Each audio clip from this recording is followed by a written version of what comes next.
আমি কোনো অপরাধী না। আমার বিরুদ্ধে 4টি মামলা আছে। আমি চ্যালেঞ্জ করে বলতে পারবো যে বাংলাদেশের কেউ আমাকে বলতে পারবে না চাঁদাবাজি করেছে। আমার ভাষাটা হলো একটাই স্পষ্ট, সেটা হলো যে আমি কোনো অপরাধী না। আমি আপনাদের যেমন বলছি, আমি যেমন কোর্টে আমাকে নিয়ে গেছিলাম, আমি কোর্টেও বলেছিলাম আর কি, আমি কোনো অপরাধী না। আমি কোনো অনলাইন ক্যাসিনোর ভূতা না, আমি অনলাইন ক্যাসিনোর কোনো ডন না। আমার এই দুঃখের বিষয় হলো, আমাকে এত এত ক্যাসিনো ক্যাসিনো বললো, আজও কোনো ক্যাসিনোর মামলা হয় নাই। ক্যাসিনোটা কোথায় আছে? আমাকে একটু খুঁজে বের করে দিতে ভাই, আপনারা তো মিডিয়ার লোকজন। ক্যাসিনোটা কোথায়?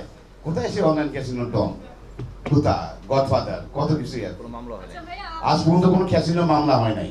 আমি এতটুকু বলতে পারবো যে জোসেফ এন্ড হারিস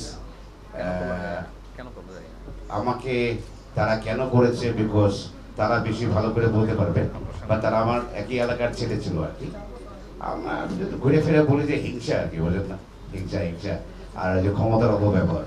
আমার বিরুদ্ধে 4টি মামলা আছে, সবই চলমান। আমার আপনার তৎকালীন যে মামলাগুলো করেছে আর কি, আপনার প্লেন থেকে নামায় নিয়ে এসে তারপরে মামলা করেছে, তার আগে কোনো মামলা ছিল না আর কি। একটা ব্যক্তিকে আপনি দেখবেন, আমরা বলি ICAO, international civil aviation authority, civil এভিয়েশনের একটা আইন আছে আর কি। সেটা হলো আপনি প্লেন থেকে কাউকে নামায় নিয়ে আসতে হলে পূর্বে তার নামে ওয়ারেন্ট থাকতে হবে। ওয়ারেন্ট না থাকলে আপনি তাকে প্লেন থেকে কোনোদিন ফেরত আনতে পারেন না।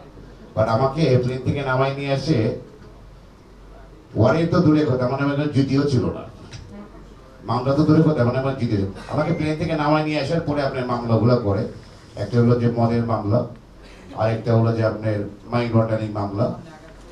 মানি লন্ডারিং এর মামলা যেটা করেছে আর কি, আসলে সেটা বলতে, আমি ছোটবেলা থেকে দেশে বড়, বাইরে বড় হয়েছি, সারা জীবন বিদেশ থেকে শুধু বাংলাদেশে টাকা নিয়ে আসছি।